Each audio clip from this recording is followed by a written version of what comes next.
ఉప ముఖ్యమంత్రి పవన్ కళ్యాణ్ వాలంటీర్లపై వ్యాఖ్యలు చేసే నాటికి ప్రజాప్రతినిధి కాదు కదా అని పిటిషనర్లను హైకోర్టు ప్రశ్నించింది. వారాహి యాత్ర సందర్భంగా జనసేన అధినేత పవన్ కళ్యాణ్ మాట్లాడుతూ అప్పట్లో వాలంటీర్లు సేకరిస్తున్న సమాచారం అసాంఘిక శక్తుల చేతుల్లోకి వెళ్లడం మహిళల అపహరణలకు కారణమవుతోందన్నారు. ఈ వ్యాఖ్యలపై వైసీపీ ప్రభుత్వం గతేడాది ఫిబ్రవరిలో పవన్ కళ్యాణ్పై క్రిమినల్ కేసు దాఖలు చేసింది.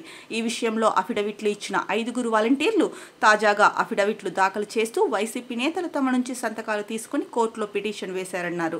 ఈ నేపథ్యంలో పవన్ కళ్యాణ్ పై ప్రాసిక్యూషన్ ఉపసంహరించుకునేందుకు అనుమతించాలని పబ్లిక్ ప్రాసిక్యూటర్ గుంటూరు కోర్టులో పిటిషన్ వేశారు. దానిపై విచారణ జరిపిన అక్కడి జడ్జి గతేడాది నవంబర్ 18న ప్రాసిక్యూషన్ ఉపసంహరణకు ఉత్తర్వులిచ్చారు. వాటిని సవాల్ చేస్తూ కె సరళ మరో 3 హైకోర్టులో క్రిమినల్ రివిజన్ కేసు దాఖలు చేశారు. దీనిపై మంగళవారం జరిగిన విచారణలో పిటిషనర్ల తరఫు న్యాయవాది జడా శ్రావణ్ కుమార్ వాదనలు వినిపించారు.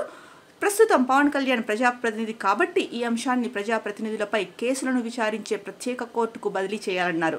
ఈ వాదనలపై న్యాయమూర్తి సందేహం వ్యక్తం చేశారు. వాలంటీర్లపై వ్యాఖ్యలు చేసే నాటికి ఆయన ప్రజాప్రతినిధి కాదు కదా, అలాంటప్పుడు ప్రజాప్రతినిధుల ప్రత్యేక కోర్టుకు పంపాల్సిన అవసరం ఏముందన్నారు. ఈ సందేహంపై వాదనలు వినిపించాలని న్యాయవాదులను కోరుతూ విచారణను వాయిదా వేశారు. హైకోర్టు న్యాయమూర్తి జస్టిస్ టి మల్లికార్జునరావు మంగళవారం ఈ మేరకు ఉత్తర్వులిచ్చారు.